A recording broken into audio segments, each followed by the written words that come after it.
Well, we can speak to Sam Rainsy now, who is one of Cambodia's most well-known opposition figures, but he has been in self-imposed exile and joins us now from Paris. Mr. Rainsy, thank you so much indeed. First of all, please, your reaction to the judgment against Kem Sokha.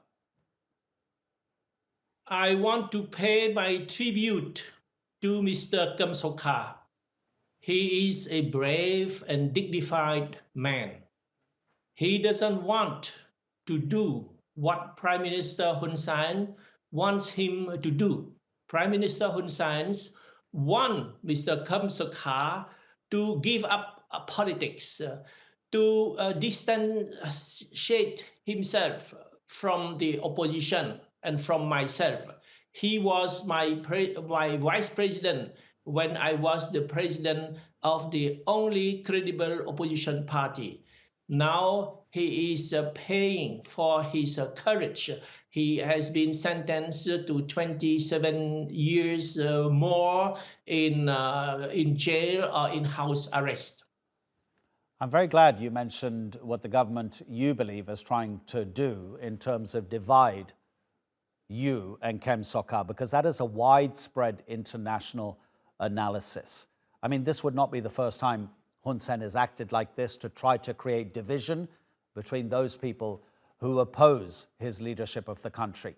Where is the opposition in Cambodia now? You're in Paris. Kem Sokha is supposed to spend 27 years not leaving his home. There is another opposition party that has not been dissolved yet by Mr. HunSen.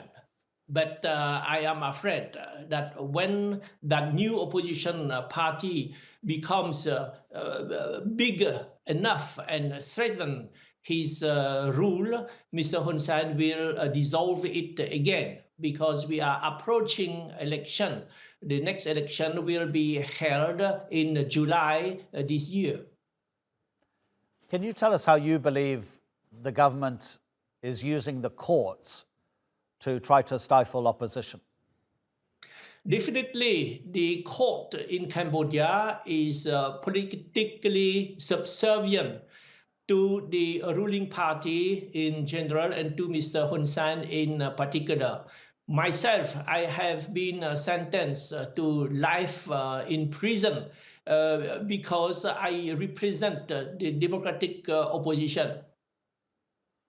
Surely it's not a coincidence, is it, that in 4 months' time, HunSen is going to face re-election.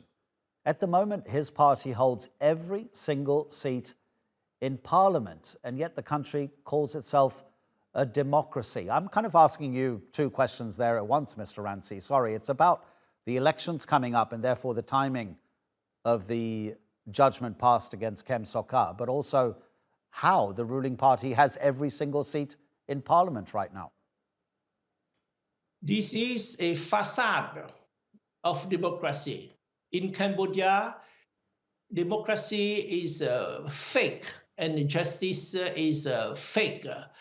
In order to fool the international community, especially the West, especially the donor countries, Mr. HunSen pretends that Cambodia holds election and follow a democratic system, but actually it is not the case. But fortunately, our friends all over the world realize now that Mr. HunSen has been fooling the Western countries to continue to receive aid.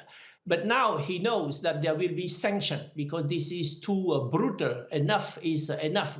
But Mr. HunSen has been to China recently to ensure that China continues to provide an unconditional aid to Cambodia in order for Mr. HunSen to face international sanctions. Has he been becoming more and more severe, the Prime Minister? In 2013, the party that you created, founded with Kem Sokha, you won, I believe, 55 out of 123 seats. Let me just, correct. Yes, 55 right. out of 123 seats. Was that possibly a moment that HunSen looked at and thought, if this grows, that might be the end of me? Definitely. Mr. Hun Sen realizes that the opposition is growing stronger and stronger and threatens his rule. He has been in power for 38 years. Actually, he is the longest serving prime minister in the world. So you understand that the Cambodian people are fed up with him. The Cambodian people want a change, and the Cambodian people count on the democratic opposition to put an end to dictatorship. It is why Mr. Hun Sen is very afraid.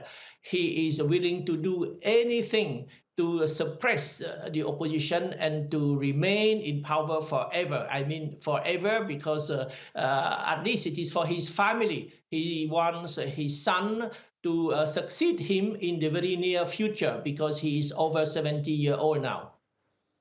If the opposition is that popular, as you're saying, how come we don't see demonstrations? How come we don't see marching in the streets and people shouting your name and shouting Kem Sokha's name? The Cambodian people have been traumatized by the Khmer Rouge.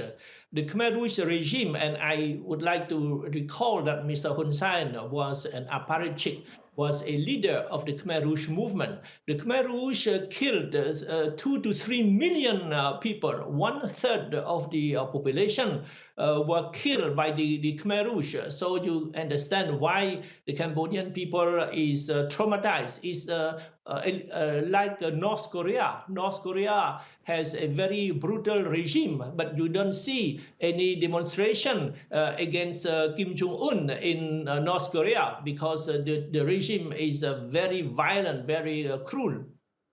Sam Rainsy, thank you so much indeed for your time, sir. Very much appreciate it.